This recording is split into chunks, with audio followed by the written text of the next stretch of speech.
A paz do Senhor, povo de Deus, podcast Ministérios 15 no ar. E hoje eu tenho a honra de conversar com ele, Devani Ferreira, que vai contar um pouco mais da sua história e da sua trajetória. Devani, seja muito bem-vindo ao podcast Ministérios. Eu quero agradecer por essa oportunidade ímpar de estar aqui. Para mim é um prazer imensurável. Quero já desde agora parabenizar pelo trabalho. Amém. Obrigado. Quero agradecer por essa oportunidade e que o nosso bondoso Deus possa nos abençoar aqui nesse podcast. Glórias a Deus. E para começarmos, nós vamos orar, né? Sempre oramos para agradecer a Deus, porque cada podcast nós agradecemos a Ele por conhecer cada história. Hoje nós vamos conhecer a sua. Vamos orar.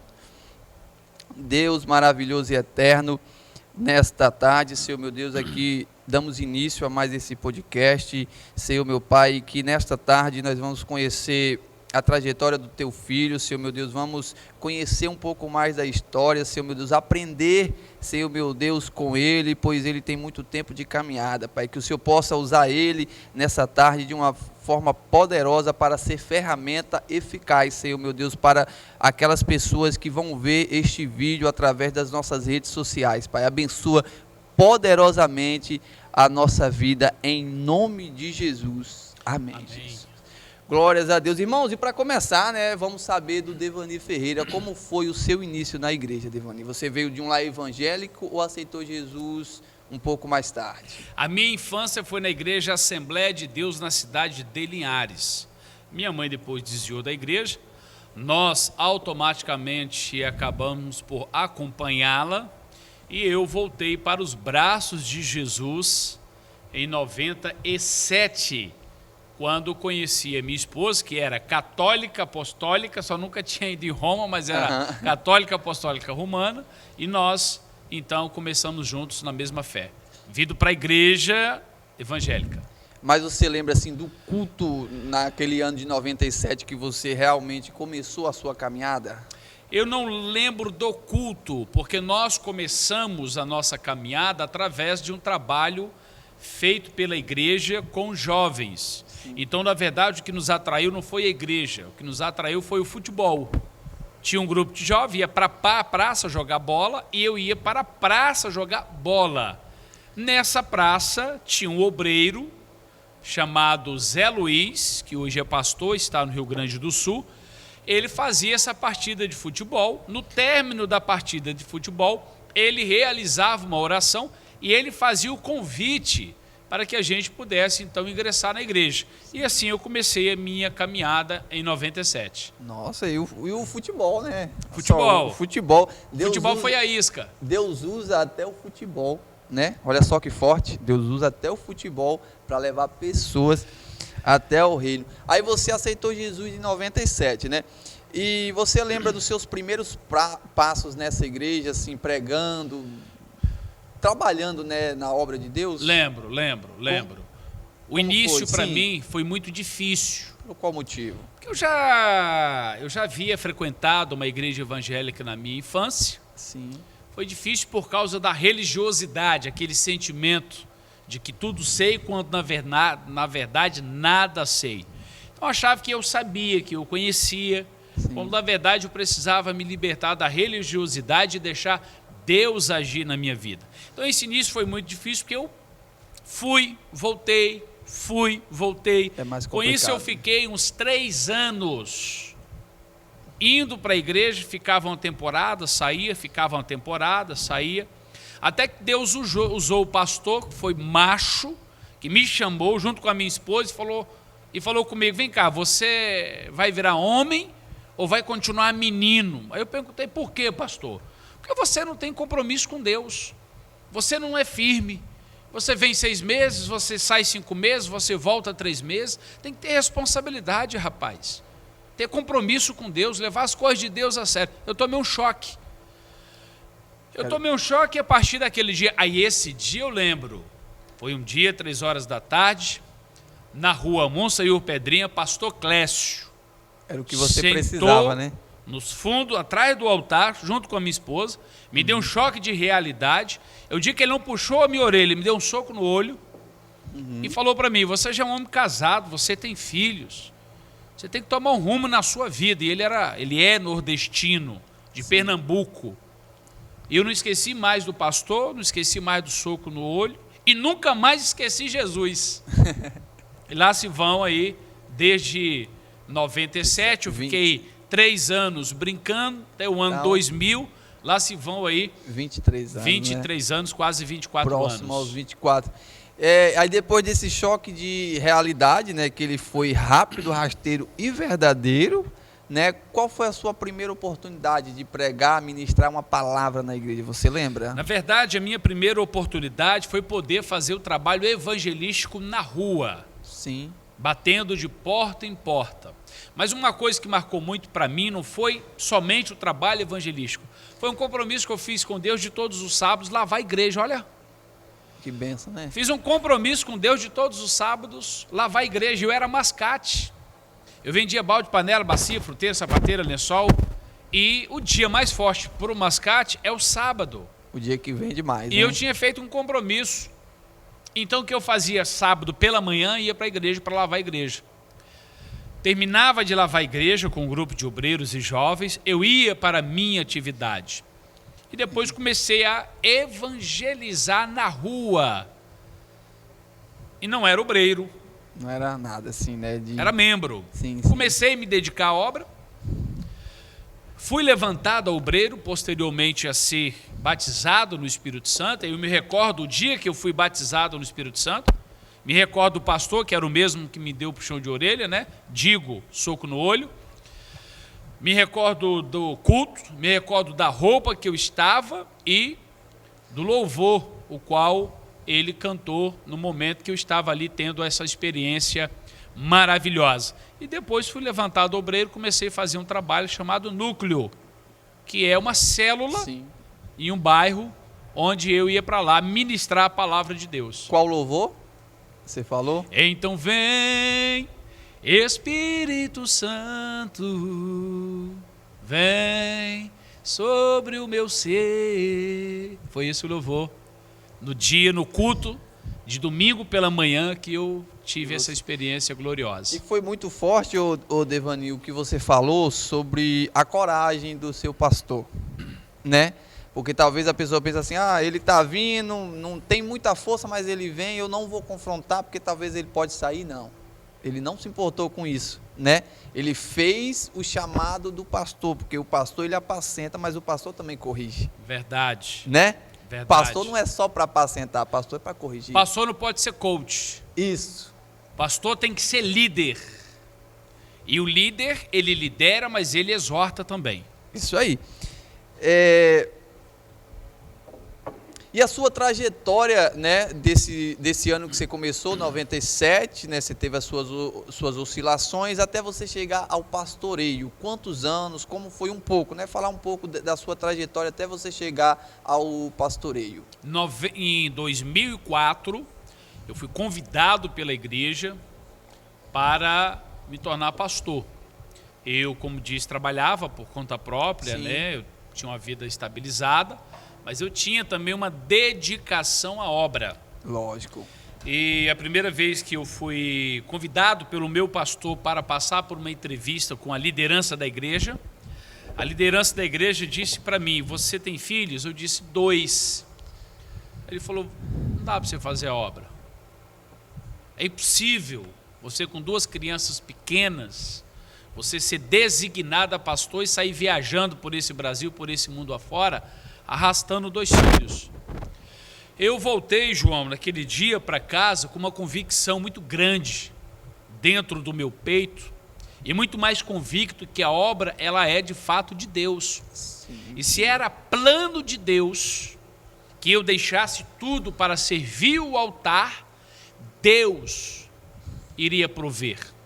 Deus iria preparar tudo. Deus iria preparar tudo. E eu fui chamado para uma segunda entrevista com a direção da igreja. E nessa segunda entrevista com a direção da igreja, eu então fui convidado para ser pastor. 2004, né? Isso, só pra gente... 2004, sim. né? eu fui convidado para ser pastor, onde eu estou até a data de hoje. Estarei até a volta de Cristo. Sim.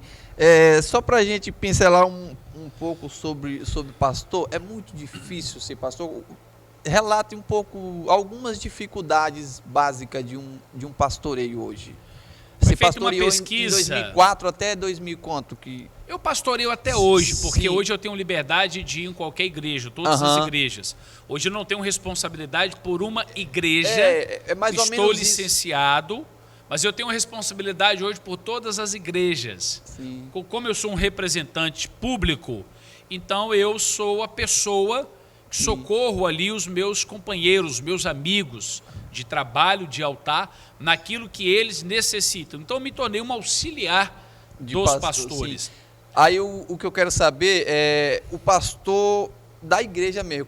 Qual a dificuldade que você mais enfrentou pastoreando a sua igreja na época que você pastoreou? Quando eu fui ameaçado de morte. Pode eu não podia entrar dentro de casa. Você pode contar essa Posso. história? Fica à vontade. A igreja tinha um apartamento alugado de um senhor que se entregou ao álcool. E ele todos os dias estava alcoolizado. E um certo dia ele encrespou e disse que iria me matar quando eu chegasse em casa. O pai dele pediu para que me avisasse e eu não pude mais retornar para casa naquele dia. Deus. Fiquei morando dentro da escola bíblica infantil de outra igreja até conseguir um apartamento para que eu pudesse morar com a minha família. Então isso foi muito marcante. Eu estava fazendo a obra de Deus e fazendo a obra de Deus sendo ameaçado de morte. É muito forte. Outrora, quando eu estava no mundo, provavelmente não aceitaria esse tipo de ameaça. Lógico que não. Então foi um momento difícil para mim e para a minha família, porque você está no altar, pregando o reino dos céus. Fazendo a vontade de Deus. Fazendo a vontade de Deus. Apregoando boas novas aos aquebrantados.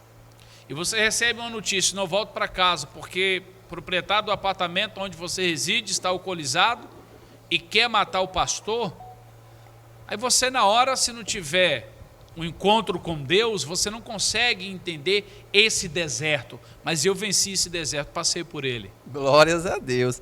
E você também, além de ser pastor, você é radialista, né? Locutor. Também. Eu sempre gosto de dar uma olhada nas redes sociais dos nossos entrevistados, né? Igual o pessoal fala, dar uma stalkeada dos nossos entrevistados. Eu queria saber, né? Apresentar para os seus seguidores, para os seguidores do podcast, como começou a sua paixão pelo rádio, para ser apresentador. Eu sempre gostei de comunicação. Sim. E a igreja me deu essa oportunidade. Então, comecei apresentando não só no rádio, como também na televisão, né, dentro da igreja. E aí fiz programa na Rede Aleluia, na Transamérica e na Rede Sim. 3 veículos de comunicação no estado do Espírito Santo, de grande relevância, sim, principalmente para o público evangélico. E fiz um programa chamado Café Sertanejo, de 5 às 7 da manhã, onde nós tocávamos moda de viola. Só modão.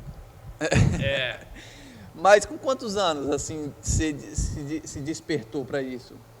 Desde criança você sempre gostava ou depois? Eu fui muito tímido quando criança. Você era tímido? Tímido, na rua.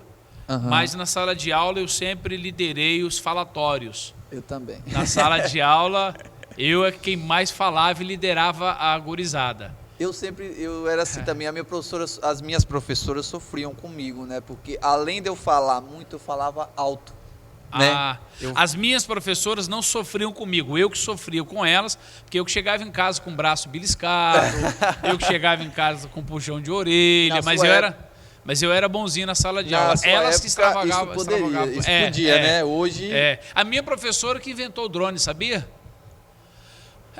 Por quê? Porque ela jogava o apagador ia rodando e acertava, ela nunca errava. Tia Zélia, ela inventou o drone. Mas assim, eu nunca fiz a senhora sofrer na sala de aula, a senhora que me fazia sofrer. Só me colocava de castigo na frente do quadro, me dava beliscão, eu jogava o apagador. Mas era uma época muito boa, sabia? Na minha época, não, as professoras não faziam mais isso. Eu peguei eu criança, eu tinha uns 8 anos, mais ou menos, a minha professora, eu já vi ela beliscando algumas crianças, entendeu? Ela tinha uma unha desse tamanho aqui, a gente morria de medo dela. Aí depois de alguns anos, aí isso aí já não... Olha, mas eu vou te falar uma coisa, João.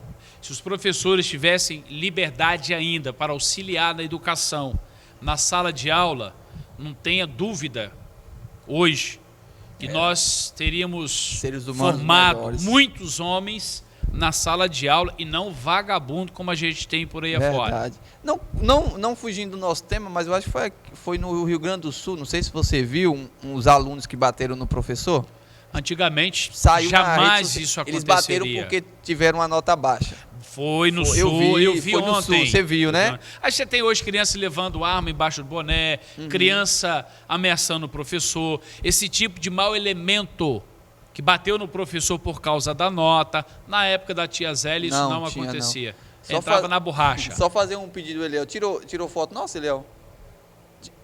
Na câmera? Ah, não tá funcionando não, mas tirou no celular? Show de bola. Mas então, qual a sua formação, Devani, na área da comunicação? Eu não tenho formação na área de comunicação, tenho formação na área de gestão pública e administrador e sou pastor. Ah, então você trabalhou no rádio, mas você não tem... Necessariamente você não tem que ter formação em jornalismo. Sim, você tem que ter sua credencial para que você possa, então, exercer a função. Mas não existe a exigência que você tenha formação acadêmica na área para você para exercer a função, né? Mas você lembra o seu primeiro dia no rádio, e apresentando um programa de rádio, como foi? Qual foi a primeira rádio que você... O primeiro dia não foi apresentando, o primeiro dia foi acompanhando. Sim. Então eu fiquei aproximadamente uns de 2 a 3 meses, 4 meses, acompanhando, auxiliando, aprendendo, até que eu passei a apresentar os programas sozinho. Qual foi o programa, você lembra? Era um programa evangélico que eu apresentava em Linhares, 7 horas da manhã, e eu voltava às 23 horas para dar sequência à segunda parte do programa. Ah, tá. Você já falou, né? Mas só para relembrar, quais rádios você trabalhou? Só para a gente relembrar. Rede Sim, Transamérica Sim. E Rede Aleluia. Rede Aleluia. Ó, essa daqui é boa, tá? Eu queria que você fizesse a abertura do podcast Ministérios entrevistando o João Cardoso. Pode olhar. No rádio. Isso, você está no rádio. Isso, você está no rádio. Faz a abertura do podcast Ministérios me entrevistando o João Cardoso no podcast Ministérios 15. Tá bom? Que nós estamos... Ministério 15, esse é o 15 programa. Esse aqui é número 15. O episódio número 15. Fique à vontade. Boa tarde, Vitória, Vila Velha, Serra, Cariacica. Você que está nos acompanhando aqui, direto do podcast Ministérios. Um abraço para você, que Deus abençoe a sua vida, que Deus faça com que todos os seus sonhos se torne realidade. Se o dia hoje está difícil, não abaixe a cabeça, continue olhando para frente, porque Deus é contigo e todos os seus sonhos serão realizados. Hoje aqui no nosso programa nós temos João, que está ao vivo neste momento. Boa tarde, João. Boa tarde, Devani. Boa tarde a todos. João hoje é o nosso entrevistado aqui direto do nosso programa, podcast Ministérios. Isso aí, olha só, viu? Olha, gente, olha a diferença da minha abertura para a abertura do Devani. É por isso que eu pedi para ele fazer isso. Nós dividimos em 3 etapas, né, Devani? O Devani pastor, o Devani radialista. Agora hoje você é vereador de Vila Velha. Hoje eu estou vereador em Vila Velha e fui vereador em Vitória. Em Vitória, isso aí também eu pesquisei, eu não sei, eu coloquei seu nome no Google, aí apareceu lá, eu acho que foi na página da Câmara de Vereadores de Vila Velha, radialista, casado, pai. E como começou a sua vida pública na política? Em que ano e como, né? João, não foi uma escolha minha. Sim. Eu fui escolhido e disseram que eu tinha um chamado. Eu era pastor, sou pastor, estou na política. E perguntaram, tem fé? Eu disse, tenho. está preparado? Eu falei, estou. Então você vai para a política e vai exercer o que você exerce no altar, na política. Eu sempre fui um pastor dado ao social. Eu sempre fui voltado a ajudar as pessoas. Não continuamente. Eu sempre ajudei e depois dava a vara para a pessoa pescar, ensinava ela. E por isso eu vim parar na política, onde eu estou até o dia de hoje. Isso aconteceu no ano 2008. Eu já comecei, antes de ser pastor, já atuava na política. Já tinha ajudado outras pessoas. E vim para o altar. E recebi essa missão, que é um sacerdócio, de exercer essa função pastoral na política. É difícil, assim, um pastor no meio um pouco conturbado? Olha, João, é difícil, mas não é impossível. Mas a vida em um todo, ela tem as suas dificuldades. O que é mais difícil para mim como pastor na política é que as pessoas confundem. O Devani pastor e o Devani elas vereador. confundem e acham que pelo fato do pastor estar na política, elas podem usar e abusar e achar que o pastor não sabe fazer política. E nós sabemos fazer política e sabemos reivindicar direitos e sabemos nos posicionar em defesa da família e nos posicionar em defesa da igreja. Então, às vezes, por ser pastor, as pessoas acham que vão passar por cima, que vai montar na gente, e na cacunda do Deva ninguém monta. Não tem jeito, né? Não, de jeito nenhum. E qual foi o primeiro cargo público na política que você exerceu? Vereador de Vitória, qual em ano? 2012. Então, no caso, 11 anos do primeiro cargo, né? Depois eu fui para o Estado, subsecretário estadual de esporte. Depois eu fui para Viana, secretário de Meio Ambiente na cidade de Viana. E depois, dentro da pandemia, vereador de Vila Velha. De Vila Velha, é isso. E eu vejo também, Devani, nas suas redes sociais que você luta por uma causa, né? Pela causa autista. Como começou a sua luta nessa causa? João, essa luta começou em Vitória, quando eu aqui estava vereador. Eu tenho um amigo que tem filho autista e eu fiquei sensibilizado com o drama que ele vive, com a saga que ele vive. Então Deus tocou no meu coração e eu descobri por que eu estava na política. Que era para lutar por pessoas, lutar por vidas. Aquilo que nós fazemos no altar, orientando as pessoas o caminho que se deve andar, nós temos propriedade de fazer na política porque somos uma autoridade. Então eu passei a reivindicar por essa causa, além da agressão doméstica, que é uma bandeira nossa, também, além né? de ser um defensor de mulheres vítima de feminicídio, vítima de agressão doméstica, além de defender idosos, defender crianças, defender a família, nós passamos em 2012 a defender a causa autistas. Então nós defendemos mães atípicas e pais atípicos, que são pais de crianças especiais. Eu vi um vídeo na sua rede social de uma criança lá, você levou na Câmara dos Vereadores, uma criança de 9 anos, se eu não me engano, 7. Que teve crise. Isso, que ele mexia nas coisas lá. Eu vou te falar uma coisa para você, como uma pessoa que não tinha contato com autista, e hoje eu tenho. Infelizmente, para quem não conhece, é birra. Infelizmente, eu falo isso porque eu sei dos dois lados, entendeu? Quer mais água? E eu vi a dificuldade que era para segurar, para cuidar daquela criança. E ali eu tinha uma equipe para cuidar. Sim. Imagina aquela mãe em casa. Eu tenho um sobrinho, né? O Heitor. Eu fico até emocionado de falar dele. O Heitor e o Isaac, né? Que nós sofremos muito com ele.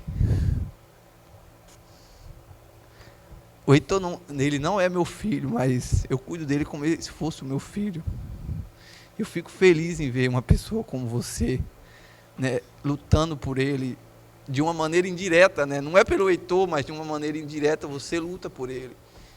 E, poxa, quando ele vai lá em casa, eu faço as vontades dele, entendeu? Porque eu falo que ele se sente bem lá em casa por isso. Eu falei com você no início, né? Eu peço até desculpa, tá? Não, que isso. E o Heitor, o Heitor e o Isaac, eles são especiais pra gente.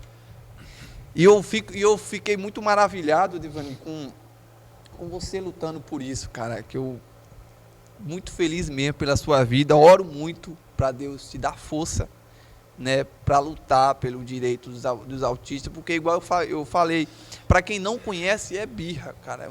Infelizmente eu falo com a minha esposa, João, mas a pessoa tem que entender. Eu falei, Núbia, só conhece o autista quem vive com ele. Quem não vive não conhece. O filho do Eliel escondeu a chave, entendeu? É criança autista. E eu fiquei muito feliz. Por isso que eu queria trazer você aqui, cara. A gente tentou várias vezes, né? Umas 3 vezes nós conseguimos, nós tentamos, uma vez não deu certo, né? Eu fico muito honrado mesmo em receber você aqui. Eu até esqueci o que era que eu tava. Eu até esqueci o que era que eu tava. João, deixa eu te falar uma coisa. Que eu tava falando. E falar para quem nos assiste também. A pior coisa do mundo é você ser rejeitado. Essa é a pior coisa do mundo. Sim, sim, claro. É o sentimento de rejeição. A pior coisa, das piores, é você ver um filho ser rejeitado. E é isso que uma mãe de autista vive. Infelizmente. Da parte do poder público, de servidores públicos, que rejeitam. O desconhecimento das pessoas gera o preconceito. Sim, sim. E dá nisso que você falou, a pessoa, é birra, porque é uma criança mal educada. Hoje eu consigo enxergar um autista mais do que João, antigamente. deixa eu te falar uma coisa, em Vila Velha tem uma mãe que não dorme. A filha de 12 anos tenta suicídio a todo momento e ela reveza com o marido dela na noite. Um dorme uma parte da noite, o outro dorme outra parte da noite, porque a menina pode se jogar do 7º andar. Meu Deus.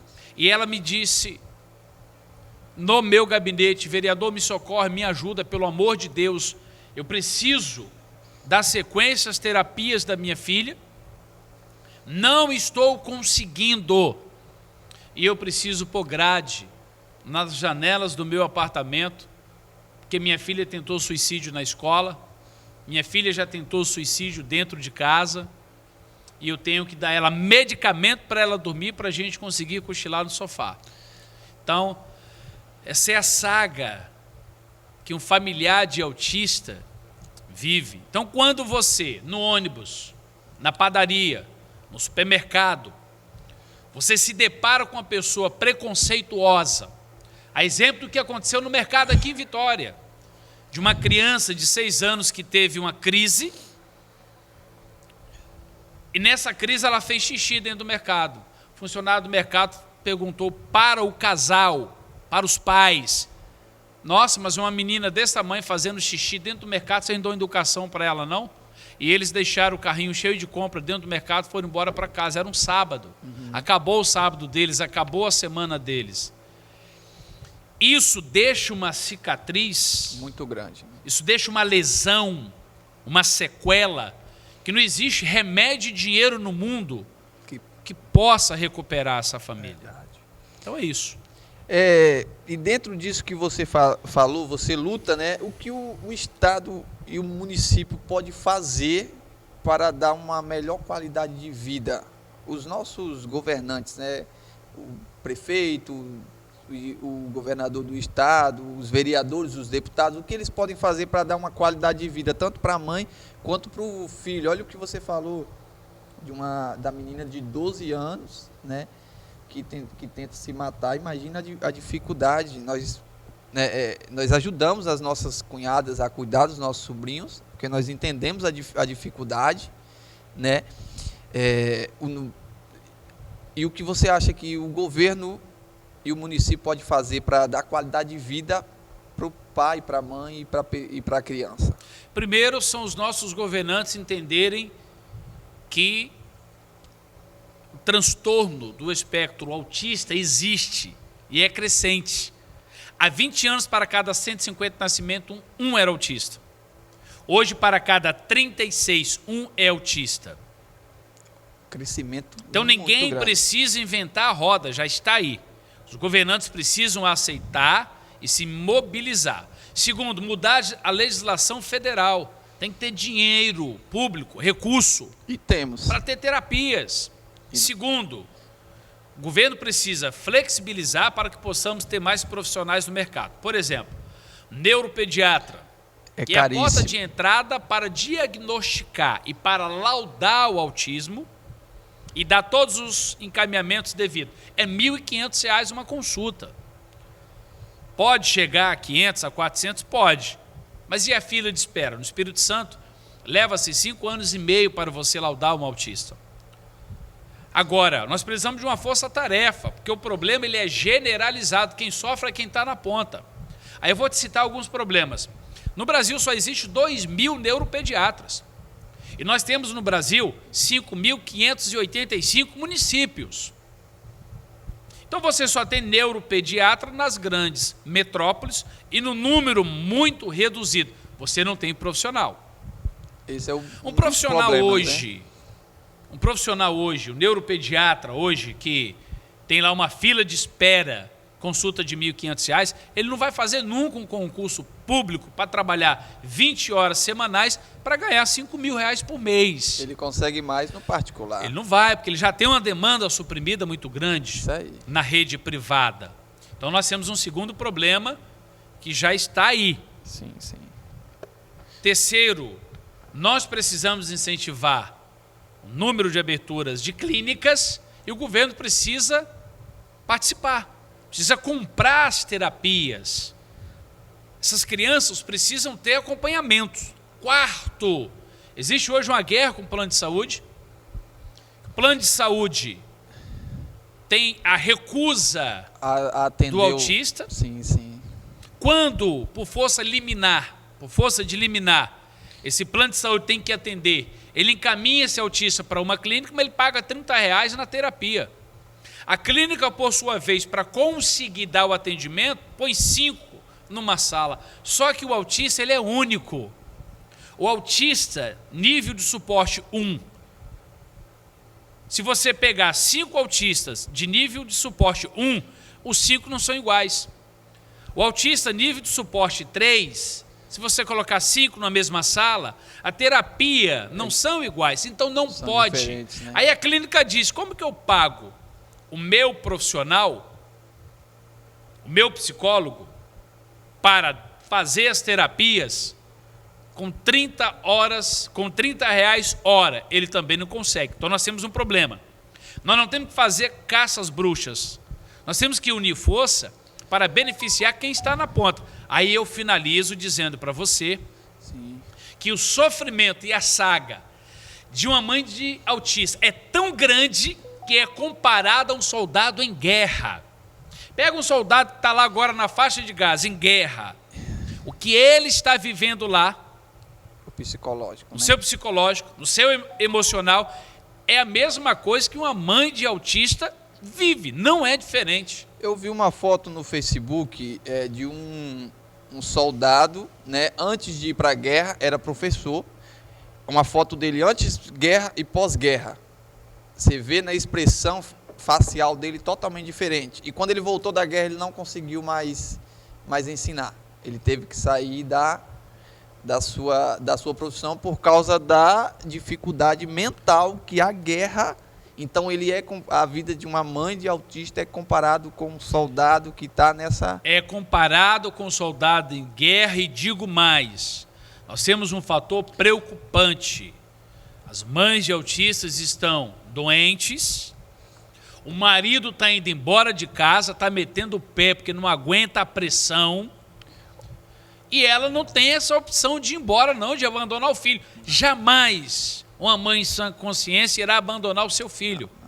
Então, 80% dos casos de separação entre casais com filhos autistas é o homem que abandona a casa. O homem mais fraco? Não é? O homem, ele é a parte mais bruta, mas ele é a parte mais sensível na hora de enfrentar esse tipo de situação. Ele não aguenta a pressão, ele vai embora. A grande maioria. Ele é um touro para trabalhar. Sim. Mas ele não suporta essa pressão e geralmente ele abandona a casa e deixa a mulher sozinha cuidando do filho. Infelizmente, mas é muito bom, Deus tem levantado, né? Igual você falou, Deus te levantou para lutar por essas pessoas que talvez não têm muita ajuda. Deus vai continuar te usando de uma forma Amém. Poderosa. Agora eu quero saber, Devani, saindo do trabalho, o que você faz nas horas vagas, as poucas horas de lazer que você consegue? Você tira férias durante o ano, final de ano? Costumo tirar uma vez por ano, 10 dias, 15 dias. Aí quando você está de férias, o que Aí as você pessoas gosta de dizem assim, fazer? mas o vereador tem recesso 2 vezes por ano. Verdade. Nós temos recesso 2 vezes por ano, que não é férias. Sim. Para mim não é férias. Agora, nas horas vagas, eu costumo pegar minha esposa que está aqui, Sim. pôr ela no carro e ir pescar. Gosta de pescar? Uma boa Eu terapia, gosto, ela né? não. Eu gosto também de pescar. Você gosta? É uma ótima ela terapia. gosta de comer o peixe. Depois de pescado, né? Mas frito. como eu sou malvado, eu falo, eu peguei o peixe, agora você vai limpar. Vai limpar, fritar. Fritar né? pra gente comer o peixe. Tem vez que ela limpa, Sim. tem vez que ela não limpa, não. Você gosta de futebol? Eu Já- gosto de assistir futebol. Torce pra que time? Seleção do Flamengo. Garoto! É isso aí, aqui é Mengão. Mas jogar futebol você não joga? Não. Assim, nunca jogou não, né? Não, nunca quis externar o meu talento para não criar demanda. E como você faz, Devani, para manter, né? Que você hoje é pastor, vereador, esposo e pai. Como ser 4 em 1? João, eu uso uma tática infalível. Infalível. Por que a maioria dos políticos tem um casamento fadado ao fracasso? Porque fizeram a escolha errada. Não foi a escolha de ir para a política, foi a escolha de abandonar a família e deixar a família fora da política. Sim. É de praxe as pessoas me acompanharem na vida pública e ver minha família comigo. Por exemplo, eu estou aqui agora no podcast, minha esposa está aqui. Isso aí. Eu vou fazer uma viagem política. Sua esposa. Se for possível, a minha esposa está comigo. Eu estou numa atividade política, ela está comigo. Eu estou na igreja, ela está comigo. Então, quando as pessoas dizem, você tira tempo para a sua família, eu não tiro um tempo para a minha família, eu vivo a minha família. Então, local que eu não posso entrar, local que eu entro e a minha família não pode entrar, então eu também não posso entrar. Então, qual é a garantia que eu tenho de conseguir conciliar igreja, família e política? Que não existe 3 coisas, existe uma só coisa.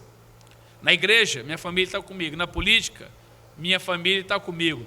Vou para uma igreja pregar, vou visitar, minha família está comigo. Por exemplo, domingo passado nós fomos almoçar em um retiro de uma igreja, 4 horas da tarde, minha família estava comigo.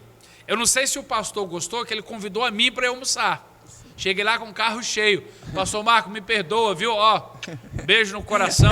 Nem falei. E domingo agora eu vou em outra. Eu nem vou avisar que eu vou levar a família toda. E às vezes leva a sogra ainda. Se De o pastor reclamar, eu ainda levo a sogra. Isso. Que é para matar ele de raiva. Isso aí, sempre andando com a família, porque se Isso. deixar é pior, né?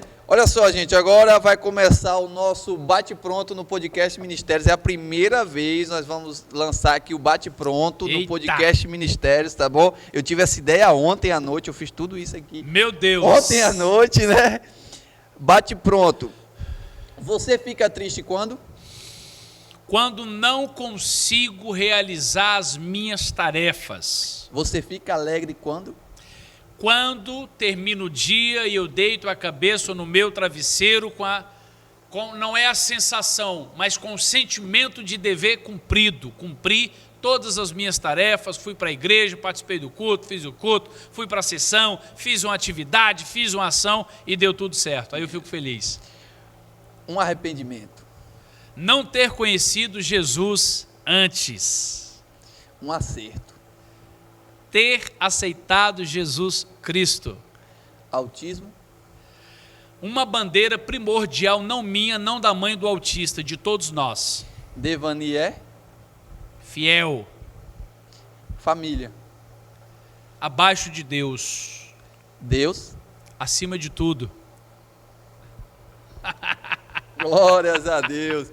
Irmãos, podcast Ministérios 15 finalizado, né? Eu falei com o Devani, eu não sei se esse será o último, né? Deus prepara, se preparar bem, se não preparar, próximo ano nós estamos de volta. Agradecer primeiramente a Deus, segundo ao Devani, né, por disponibilizar o tempo para contar a sua história, né, nos alegrar um pouco, e o pessoal vai conhecer a história do Devani, pastor, radialista, político, pai, né, e defensor de uma causa muito nobre. Isso. Autista. Verdade. Autista. Amém? Então, mandar um abraço para os nossos patrocinadores, né, Esther Design, que faz o nosso cartaz, a Esther Design, Start Brindes, que deu esse boné lindo, e também as nossas canecas, olha só, caneca com a logo do podcast da Start Brindes presente.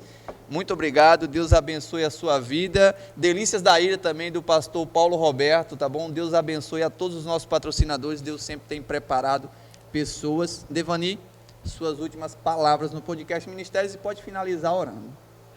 Eu quero aqui agradecer mais uma vez por essa oportunidade, por este canal onde nós alcançamos vidas, e a gente não consegue mensurar o sentimento das pessoas do outro lado, mas sempre Deus estará oportunizando alguém ouvir essa palavra através desse podcast, para que ela possa ser tocada no seu íntimo, para que ela possa no seu íntimo ser sensibilizada e se voltar para Jesus. Então, todas as vezes que for convidado, já estou me convidando de novo, todas as vezes que eu for convidado, não tenha dúvida, farei o máximo para estar presente. Às vezes acontece algum desencontro de agenda, mas não é intencional. Vir hoje, voltarei quantas vezes for necessário. Vamos orar? Vamos orar. Deus, nós te agradecemos por este momento. Damos graças ao Senhor pela vida do João, pela vida do Eliel, por esse podcast, por este amigo e amiga que do outro lado nos assiste.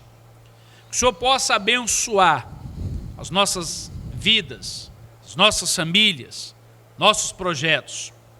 Pois o homem faz planos, mas a resposta vem do Senhor. E que a resposta do Senhor para os planos que nós estamos fazendo seja positiva. E se porventura estamos planejando algo que não seja da tua vontade, que o Senhor venha então nos conduzir. Deus, muito obrigado pelo ar que respiramos, pela vida que temos. Muito obrigado pelos amigos. Muito obrigado pelas lutas. E aqueles que desejam ver o nosso mal, que tenham eles muitos anos de vida e saúde, para que eles possam ver e contemplar a glória do Todo-Poderoso em nossas vidas. Nós oramos por nossas famílias, nós oramos pelo nosso estado, pelo nosso país, e pedimos a tua misericórdia. Entregamos a nossa vida e esse podcast em tuas mãos, em nome de Jesus. Amém. Amém. Amém.